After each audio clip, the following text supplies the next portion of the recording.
Why, my name is Mark Johnson, and I want to share with you a story that turned my life upside down. From the outside, everything looked perfect. A loving wife, two wonderful children, a prestigious job at a law firm. I lived in a spacious suburban house, drove an expensive car, and spent vacations at exotic resorts. But behind the glossy facade, a completely different reality was hidden. My wife Amanda and I had long since grown apart. Everyday life, routine, fatigue, all this slowly killed our once passionate love. We hardly talked heart to heart, didn't share experiences. Each lived in their own little world, only occasionally crossing paths at breakfast or dinner. I increasingly caught myself thinking that I was unhappy. Work no longer brought satisfaction. The children grew up somehow strangers. There was a feeling that I was living someone else's life, just playing a role in a production called Successful Man. But to admit it even to myself was scary. After all, I had been building this beautiful picture for so long, was so proud of my achievements. It was unbearable to think that all this was just an empty shell, a screen behind which a deeply unhappy person was hiding. Only jogging distracted me from heavy thoughts. Every morning I put on my sneakers, plugged in my headphones, and headed to the nearby park. Under the cheerful music and the rhythmic patter of soles on the gravel paths, thoughts briefly subsided. I could just breathe, feel, live in the moment. That morning everything went as usual. Amanda was still sleeping when I slipped out of the house, trying not to make noise. The children were also fast asleep. On vacation they turned into sleepyheads. I took a deep breath of fresh air with pleasure and unhurriedly ran along the familiar route. The park greeted me with green silence and the chirping of birds. I gradually increased the pace, immersed in my thoughts, and suddenly, out of the corner of my eye, I noticed a familiar silhouette. It was Elizabeth, my mother-in-law. Elizabeth was running towards me in a bright pink tracksuit and snow-white sneakers. Her hair was pulled back in a high ponytail, and a smile shone on her face. Her toned figure and graceful movements did not at all fit with the respectable status of a mother-in-law. "Mark, what a meeting!" she exclaimed, stopping next to me. "Decided to stay in shape?" "Hi, Elizabeth. Yes, I try to run in the mornings while everyone is asleep. And how did you end up here?" "I live nearby, a couple of blocks from here. I also made it a habit to start the day with a run. Helps to distract from everything." A sad note flashed in her voice. I looked more closely at Elizabeth's face and noticed carefully concealed traces of fatigue and sadness. It seemed that I was not the only one whose life was far from ideal. "Has something happened?" I asked sympathetically. Elizabeth sighed and sat down on the nearest bench. I sat down next to her, ready to listen. "You see, Mark, Richard and I haven't been the same for a long time. We sleep in separate rooms, hardly talk. We live like neighbors, not like husband and wife." "I'm sorry. To be honest, Amanda and I have a similar situation," I admitted. "Really? And from the outside, you always seemed like such a perfect couple." "That's often the case. People see only what we want to show them." We were silent for a while, each thinking about our own. Then Elizabeth timidly suggested, "Listen, maybe we should run together more often. It's more fun that way, and there will be someone to talk to. What do you think?" The prospect of regular meetings with my mother-in-law somehow did not seem wild to me. On the contrary, something warm stirred in my chest. The opportunity to speak out, to share what's bothering you with someone who will understand. "Good idea," I nodded. "Let's do it tomorrow at the same time." "Deal!" Elizabeth smiled radiantly, and I suddenly caught myself thinking that I was already looking forward to the new meeting. Our runs together quickly became a habit. Every morning Elizabeth and I would meet at the entrance to the park and run along the alleys, leisurely chatting. At first the conversations were about nothing: the weather, the news, funny incidents. But gradually we began to trust each other with the most intimate things. Elizabeth told me how many years ago she had married Richard for convenience. He was 12 years older, already a successful businessman then. She was flattered by his attention, impressed by his solidity. But over the years, he became absorbed in work, became cold and detached. He fulfilled his marital duty once a month, and even then without enthusiasm. "It's like I'm living with a roommate, not a husband," Elizabeth admitted sadly. "And the worst part is that I feel it's too late to change anything. Where would I go at my age? Who will need me? In turn, I shared my feelings about my marriage to Amanda, about how we, yielding to youthful passion, got married too early, how everyday life and routine gradually ate away at our love, leaving only habit and a sense of duty. How I increasingly wonder, was it love, or just an infatuation mistaken for something more? With each conversation, I felt a special connection forming between Elizabeth and me. We understood each other with a half word, guessed each other's thoughts and feelings. We laughed at the same jokes, looked at many things in the same way. Sometimes it seemed that we had known each other for an eternity. There were times during the run when our hands accidentally touched, and every time it was like an electric shock going through me. My skin burned from the touch, my heart began to pound wildly. I diligently drove away unwanted thoughts, told myself that it was just friendship. But with each passing day, self-deception became more and more difficult. Once our eyes met, and time seemed to freeze. Elizabeth's eyes were filled with such understanding, such warmth, that it took my breath away. She looked as if she could see right through me, all my dreams, hopes, fears. At that moment, I terribly wanted to hug her, to hold her close, to feel her heartbeat. The spell lasted only a second. We looked away, smiled shyly, and ran on. But I already understood. What was happening between us was much more than friendship, and something urgently needed to be done about it. That evening I couldn't sleep for a long time. I tossed and turned in bed, listening to Amanda's quiet breathing.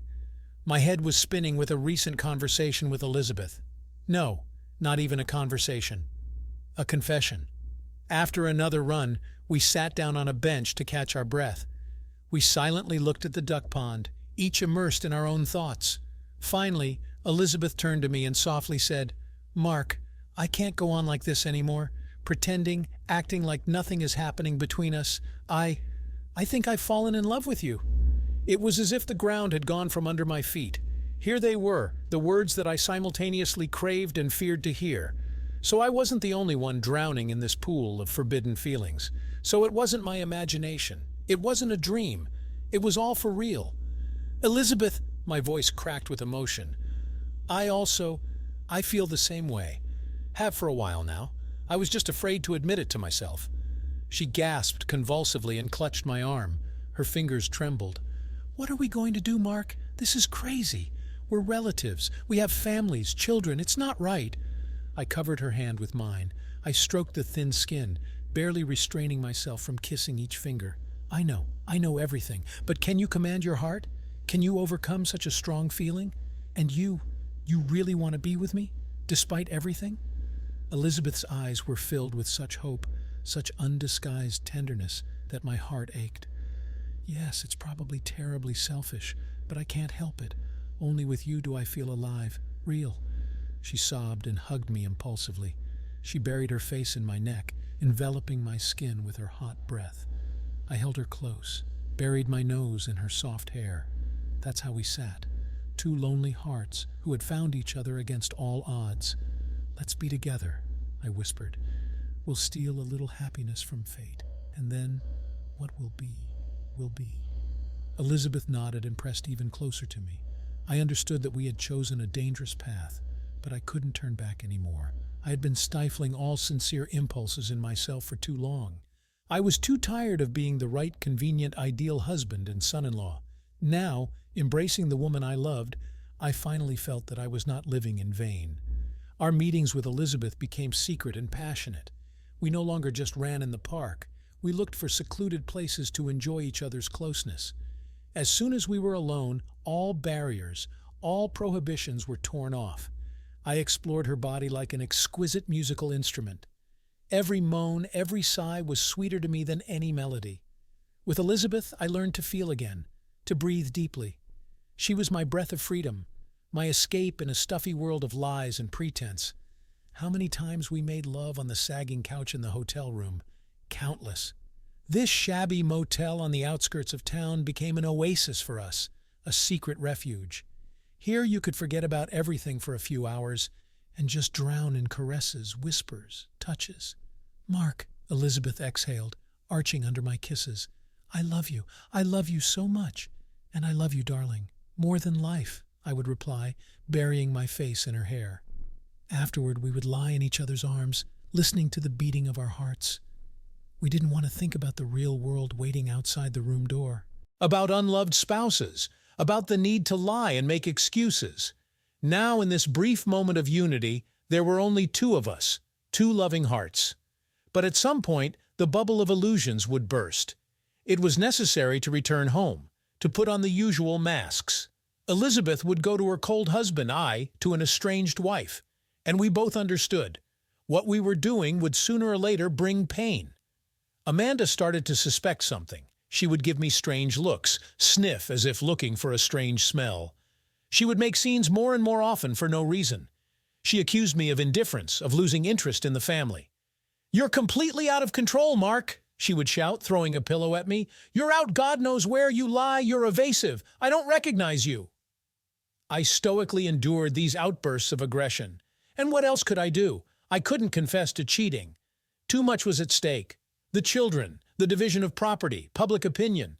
And I didn't want to hurt Amanda. She didn't deserve such a betrayal. Elizabeth and I tried to act in public as if nothing had happened. We feigned polite neutrality, hardly deigned to look at each other. At family gatherings, we sat at opposite ends of the table, chatting about trifles. None of the relatives even suspected what a storm was raging in our hearts. Only when we were alone did we give free rein to our feelings. We took off our masks, snatched moments of intimacy. But even in these moments of happiness, anxiety crept into our souls. How long would we be able to balance on the edge? Wouldn't our love destroy not only other people's families, but also ourselves? I diligently drove these thoughts away from me. I just wanted to live in the present, to revel in our crazy romance. Come what may. Everything's secret becomes apparent. This law of life did not bypass Elizabeth and me. One evening, Richard caught her reading my messages on her phone. We had become so engrossed in correspondence that we had completely lost our vigilance. "What the hell is this, Lizzie?" Richard thundered, snatching the phone. "What love, miss you, kisses? And to whom, damn it? Mark?" Elizabeth turned pale and shrank into the chair. Her face froze in genuine horror. "Rick, I can explain. It's not what you think." "Shut up!" Her husband pushed her angrily, and she fell onto the couch, unable to keep her balance. "You're having an affair with this sucker? With your own daughter's husband? My God, how disgusting!" The phone rang menacingly in his hand. Richard glanced at the screen and laughed. "Well, well, speak of the devil. Let's talk to him now. Let's see what our lovebird has to say."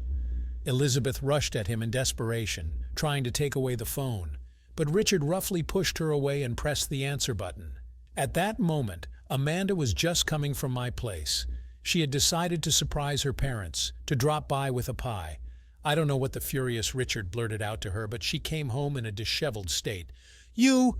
How could you?" She pounced on me with her fists from the doorway. Tears were streaming down her cheeks. Her mascara had run in ugly streaks. "With my mother! You scum! You bastard! You traitor!" "Amanda, listen." I tried to hug her, but my wife pushed me away in disgust. "Don't touch me! I don't want to hear anything! I can't even look at you, you scumbag!" She rushed around the room, grabbing one thing after another. Clothes, books, some trinkets flew into the suitcase. "Amanda, please don't go," I pleaded, grabbing her hand. "Let's talk. Let's sort everything out." "There's nothing for us to talk about," she snapped, pulling away. "You turned out to be not the man I thought you were. You destroyed our family, broke my heart, and now live with it. Goodbye, Mark." The door slammed, and I was left alone in the empty house. It was as if a black hole had formed inside, sucking in all the colors, all the sounds. How did it come to this? Is this what I wanted? With difficulty, I reached for the phone. I punched the speed dial button. After a couple of rings, Elizabeth picked up. By her voice, I immediately realized that something irreparable had happened. "Mark," she sobbed, "we've been exposed. Richard, he wants to file for divorce. He says I've disgraced him in front of the whole town." "I know. Amanda took her things and left." "God, what do we do now?" I groaned, clutching my head. "I don't know. I'm so scared, Mark. I feel like I've made the biggest mistake of my life." We talked for a long time that evening. We made plans, came up with excuses, tried to find at least some way out, but there was no solution. Our love, so beautiful and strong, had turned into an unbearable burden. We had ruined our lives ourselves, and now we had to pay for it. The divorce was scandalous and ugly. Amanda and Richard joined forces against us and smeared us all over the courts. There was no question of an amicable parting. They wanted blood. The judge, an elderly black woman, looked at us with barely concealed disgust. No wonder such a spicy case. Husband and mother-in-law, imagine that! Reporters from the yellow press rubbed their hands in anticipation of a sensation. "Mr. Johnson," the judge said through gritted teeth, looking at me over her glasses, "do you admit that you had an intimate relationship with Mrs. Elizabeth Harper, your wife's mother?" I lowered my head. My heart was pounding wildly. My mouth was dry. "Yes, Your Honor, Elizabeth and I fell in love with each other. I know it's immoral, but—" "Spare me your excuses," the judge cut me off. "You violated the sacred bonds of marriage, destroyed 2 families, and now reap the fruits." An outraged hum rolled through the hall. People were whispering, looking disapprovingly at Elizabeth and me. And she sat there, half dead, staring blankly ahead. It seemed that a little more, and she would lose consciousness. As a result, the court ruled to dissolve both marriages, to divide the acquired property, to determine the order of communication with the children. Elizabeth and I found ourselves on the street, without money, without a roof over our heads, without the support of loved ones, but free, but not happy. "What now, darling?" she asked me that evening as we wandered through the city, not knowing where to go. "Let's get out of here," I said resolutely, squeezing her hand. "Far away from everyone. We'll start a new life. Just you and me. We'll manage somehow." Elizabeth buried her face in my shoulder and cried softly. I stroked her head, kissed her salt-stained cheeks. I understood that I was talking nonsense. What new life? Where would we go? Who needed 2 not-so-young loners with the stigma of shame? But at that moment, we both needed hope. Even if it was ghostly, even if it was deceptive. Just not to go crazy with despair and shame. Just to believe that everything that was happening was not in vain. Many years have passed since then. Elizabeth and I never did ride off into the sunset. We stayed here, in the city where everything reminded us of the past. We found jobs, rented a tiny apartment on the outskirts. We lived quietly and inconspicuously, trying not to catch the eye of former relatives. On weekends, I see my son. At first, he didn't want to talk to me, accused me of betrayal. But then time healed the wounds. Now we are gradually rebuilding our relationship. I don't communicate with Amanda anymore, and she herself has no desire to see me. She quickly found a replacement for me, got married again. God grant her happiness. And Elizabeth and I, we still love each other, not as passionately as before, but tenderly and affectionately. The passion that once brought us together gradually grew into a strong attachment. We are calm and happy together. Sometimes in the evenings we sit in the kitchen, drink tea, and remember the past. Those crazy days full of fire and risk. Were they worth broken lives, ruined families? I don't know. And who has the right to judge? We just loved, with all our hearts, despite morality and decency. And probably there is nothing shameful in that. It's just a pity that we had to pay such a high price for our love. Did you like this story? Let us know in the comments what you liked. Subscribe to our storytelling podcast. Also, don't forget to like and ring the bell so you don't miss more interesting stories. See you soon.